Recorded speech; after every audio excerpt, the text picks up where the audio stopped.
ચૌધરી સમાજનો વાર્ષિક કાર્યક્રમ છે જે નિયમિતપણે આપણે કરતા હોઈએ છીએ. આજે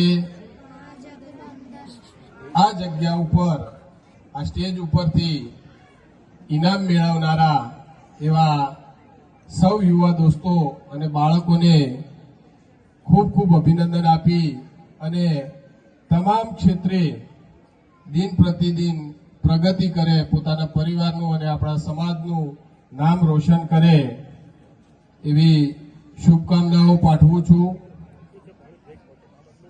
આજે મારે વાત કરવી છે જે વિષય સદીઓથી ચાલી આવે છે.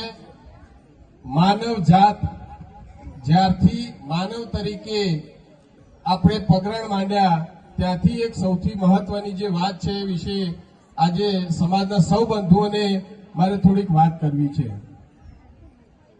કોઈ પણ પ્રાણી હોય, પશુ પંખી હોય, દરેકના માટે જીવન જીવવા માટે 3 વસ્તુની જરૂરિયાત હોય છે એવું આપણે બધા નાનપણમાં ભણતા હતા.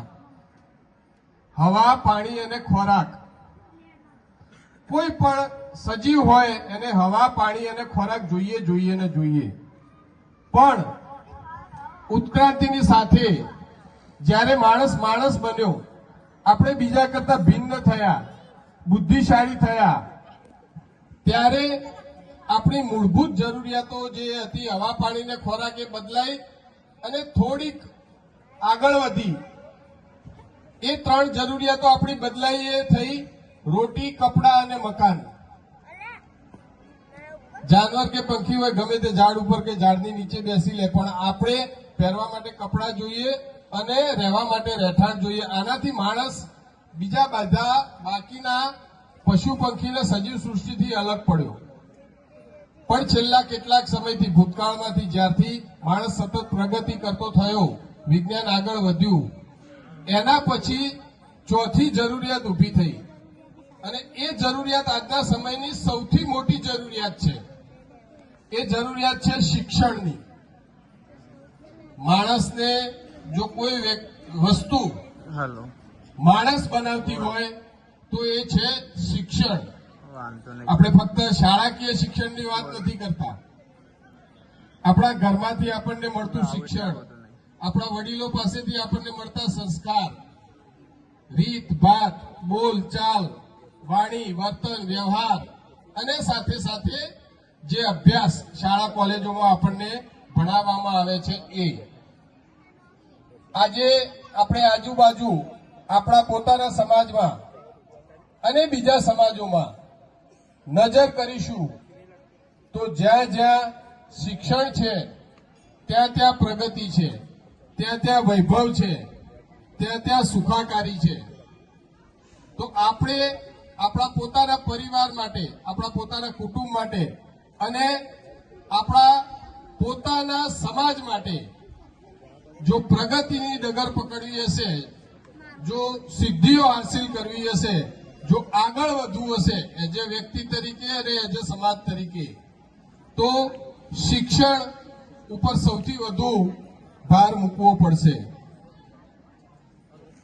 આપણે સૌ જાણીએ છીએ કે આપણો સમાજ એ ખેતી અને પશુપાલન સાથે મુખ્યત્વે જોડાયેલો સમાજ હતો. એટલા માટે કહું છું કે આજે આપણા નવયુવાનો અને બહેનો મહેનત કરી દરેક ક્ષેત્રમાં આપણું પ્રતિનિધિત્વ આપણે નોંધાવ્યું છે. સરકારી નોકરી હોય, ધંધા રોજગાર હોય, વેપાર હોય, રમત ગમત હોય, દરેક જગ્યાએ આજે આપણા સમાજનું પ્રતિનિધિત્વ નોંધાયું છે. પણ હજુ પણ આપણે આગળ આવી અને થોડીક વધુ મહેનત કરી આપણા બાળકોને જે કરવા માટેની આપણે આપણું સપનું જોયું હતું ત્યાં આપણે પહોંચી શક્યા કે ના પહોંચી શક્યા, તો આગળની આવનારી પેઢીને એથી પણ વધુ આગળ લઈ જવા માટે જો કોઈ પણ વસ્તુ સૌથી વધુ મદદરૂપ થાય એવી હોય તો એ છે શિક્ષણ. ભાઈઓ બોલો, પોતપોતાના કામ ધંધે જતા હોય, મોટા ભાગે એવી આપણી સમજ છે કે પુરુષ હોય એ પોતાનો કામ ધંધો સંભાળતો હોય અને સ્ત્રી હોય એ ઘર સંભાળતી હોય. એટલે અહીંયા બેઠેલી વિડીયો દરેક માતાઓ બહેનોને હું એક વિનંતી કરવા માંગુ છું, અને સાથે સાથે જે પુરુષો છે એમને પણ એક વિનંતી કરવા માંગુ છું કે આપણે વિવિધ જગ્યાએ જ્યારે માણસની પોતાની જરૂરિયાત પૂરી થાય અને એના પાસે કંઈક બચે તો એ ઇન્વેસ્ટ કરતો હોય છે, રોકાણ કરતો હોય છે. કોઈ સોનામાં રોકાણ કરે, કોઈ જમીનમાં રોકાણ કરે, કોઈ શેર બજારમાં રોકાણ કરે, વિવિધ જેને જે સાચું સારું લાગે અને જ્યાં પોતાનું મન બેસે ત્યાં આગળ આપણે આપણું રોકાણ કરતા હોઈએ છીએ. પણ મારે આજે આપણે કહેવું છે કે આ રોકાણની સાથે સાથે જો તમે તમારા ભવિષ્યનું રોકાણ કરવા માંગતા હોય તો એ તમારા બાળકોના શિક્ષણમાં અને બાળકોના ઘડતરમાં રોકાણ કરજો. દુનિયાના કોઈ પણ વળતર કરતા તમને તમારા બાળકમાં કરેલું સાચું રોકાણ અનેક ગણું પરિણામ આપશે. આજે અહીં બેઠેલા બધાને મારે એક વાત યાદ કરાવી છે કે આપણા જે માતા પિતા હતા, ખાસ કરીને આપણી માતા, તો એને અનેક જવાબદારીઓ હતી. થોડી ઘણી વાત કરું તો એમને ગાય ભેંસને ખાંડ પણ ખવડાવવાનું હતું, ચાર પણ લાવવાની હતી, ઘરે વાસણ પાણી પણ કરવાના હતા, કપડાં પણ ધોવાના હતા, 2 ટાઈમ રાંધવાનું હતું અને મજૂરો માટે શિરામણી પણ બનાવવાની હતી. એમની મહેનતના પરિણામે અને સાથે સાથે આપણી પોતાની મહેનતના પરિણામે આપણે થોડાક આગળ આવ્યા, થોડાક સુખી થયા અને હવે વિસનગર કે વિવિધ શહેરોમાં રહેવા ગયા. તો આપણી પાસે ઘણો એવો સમય છે કે ઘણા એવા કામો છે જે આપણે હવે કરવા પડતા નથી. તો આ વધેલો જે સમય છે એ સમય આપણે આપણા બાળકને આપવો પડશે. શાળામાં શિક્ષણ ગમે તેટલું મળતું હોય, શિક્ષક ગમે તેટલું સારું ભણાવતો હોય, પણ તમે તમારા પોતાના ઘરમાં અને તમારા આજુબાજુના જે પરિવારો છે એમાં તમે જોજો કે જેની મમ્મી બાળકને લઈને સાથે બેસીને અડધો કલાક, કલાક, 2 કલાક, બેટા આજે શું ભણ્યો, તારે શું લેશન છે, પહેલા આ કરી લે, પહેલા આ કરી લે, લાવ તને ખબર ના પડે તો હું કહું, મને ખબર નથી પડતી, તારા પપ્પા આવશે તો પૂછશે, આપણે પેલા કાકાને બોલાવીશું, કાલે હું તારા સાથે આવીશ. જેની મમ્મી, જે માં પોતાના બાળકની કાળજી રાખે છે એને હંમેશા એના તમામ પ્રવૃત્તિઓમાં, પછી એ શાળાકીય અભ્યાસ હોય, રમત ગમત હોય, સ્પર્ધાત્મક પરીક્ષા હોય કે કોઈ પણ હોય, નાનપણથી બાળક જ્યારે ભણવાનું શરૂ કરે છે ત્યાંથી 7 ધોરણ સુધી જે માતાએ પોતાના બાળકની કાળજી લીધી હશે એ બાકીના બાળકો કરતા વધુ અલગ તરી આવશે, વધુ હોશિયાર હશે, વધુ મહેનતું હશે અને વધુ સારું પરિણામ લાવતું હશે. તો દરેક જણને એક નાનકડો કિસ્સો મને યાદ આવે છે. ટ્રેનમાં એક વખત જતા હતા તો એ વખતે જેટલા લોકો બેઠા હતા એ બધા કોઈ પોતાનો મોબાઈલ જોતો હતો, કોઈ વાતો કરતા હતા, કોઈ ખાવાનું ખાતા, બધા વિવિધ પ્રવૃત્તિઓ કરતા હતા. પણ દરેકનું નજર એક બેન હતા એમના ઉપર જઈને અટકી જતી હતી. જે નીકળે એ બેનની નોંધ લે.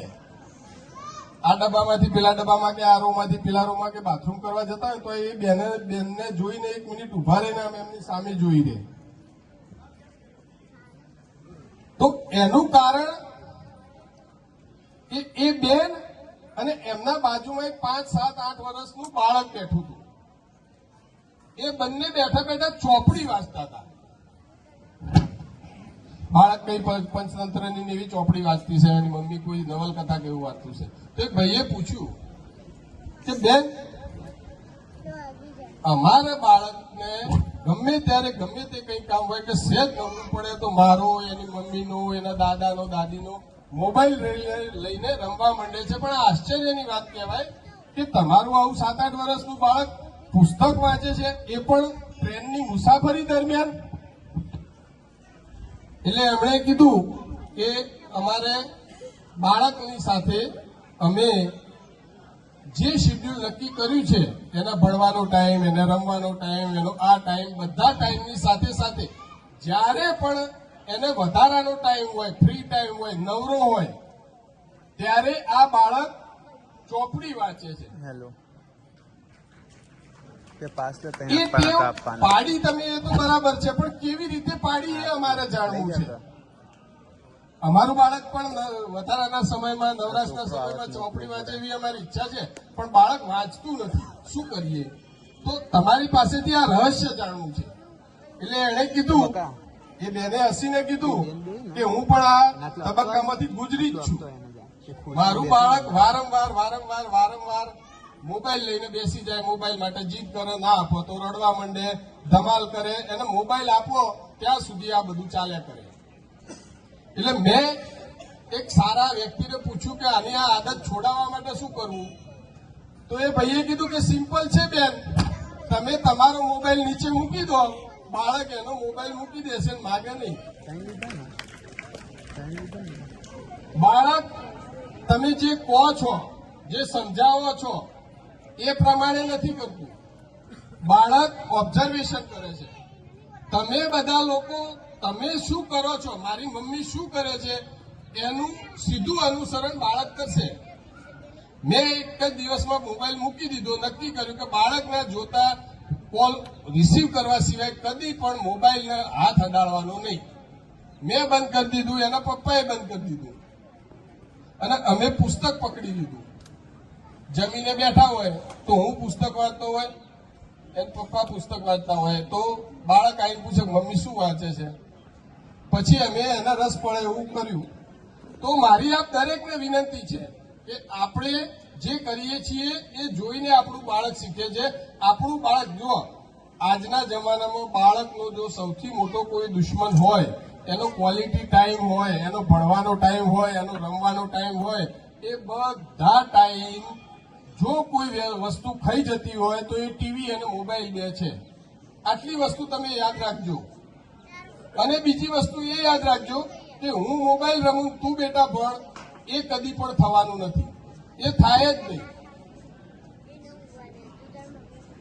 માનો રોલ જે ખરો ને એ આખી દુનિયા અને શાસ્ત્રો ને એમાં આપણે તો હિન્દુ સંસ્કૃતિમાં જે માની વાતો કરેલી છે, વાતો કરવા બેસીએ તો સાંજ પડે સવાર પડે ભાગવત સપ્તાહ પતે, પણ માતાનો રોલ કેવો હોય એના વિશે વાત કરવી એ પૂરી થાય નહીં. પણ છતાં એક ટૂંકમાં નાનકડી વાત કહું તો મારી દ્રષ્ટિએ દરેક બાળક માટે એની માં જે છે ને એ પારસમણી છે. લોખંડનો ટુકડો 60 રૂપિયા કિલો લોખંડ અત્યારે હાલ ભાવ છે લગભગ. બનેશભાઈ બરોબર ને? 60 આજુબાજુ હશે વધઘટ. અને સોનાનો કેટલો છે? થોડા દિવસમાં 1.5, દિવાળી સુધી 2. પણ દરેક બાળક છે ને કાચું લોખંડ છે. એની માનો સ્પર્શ એને થશે ને તો એ એની મા એના માટે પારસમણી છે ને એ લોખંડના કાચા ટુકડાને સોનું બનાવી દેશે. પણ એ ટચ કેવી રીતે થશે? બાળકના હાથને માનો હાથ અડાડી દેવાથી, માથા ઉપર હાથ મૂકવાથી ના. તમારે એના ભીતર ઉતરવું પડશે. એને સારી ટેવો પાડવી પડશે, એને નિયમિત કરવો પડશે. લોખંડના ઉદાહરણ ઉપરથી મને વાત યાદ આવી. આપણે આજે શિક્ષણની વાત કરીએ છીએ તો શિક્ષણ એક એવી વસ્તુ છે કે આજ એક જ લોખંડનો ટુકડો છે, એની કિંમત 60 રૂપિયા છે, પણ એના નટ બોલ્ટ બનાવીને વેચો તો 600 રૂપિયા કિલો જાય. એ જો મશીનનો કે કોઈ કારનો સ્પેર પાર્ટ થાય ને તો એ 6000 કે 60,000 માં જાય. પણ કોઈ ઉપગ્રહ આપણે જે છોડીએ છીએ તો એ ઉપગ્રહનો જો સ્પેર પાર્ટ એનો બનાવી દેવામાં આવે ને લોખંડમાંથી તો એ કરોડો રૂપિયા લેખે જાય. એટલે આપણા બાળકને લોખંડનો ભંગાર બનાવવો, નટ બોલ્ટ બનાવવો, કારનો સ્પેર પાર્ટ બનાવવો કે ઉપગ્રહ બનાવવો એ આપણા હાથની વાત છે.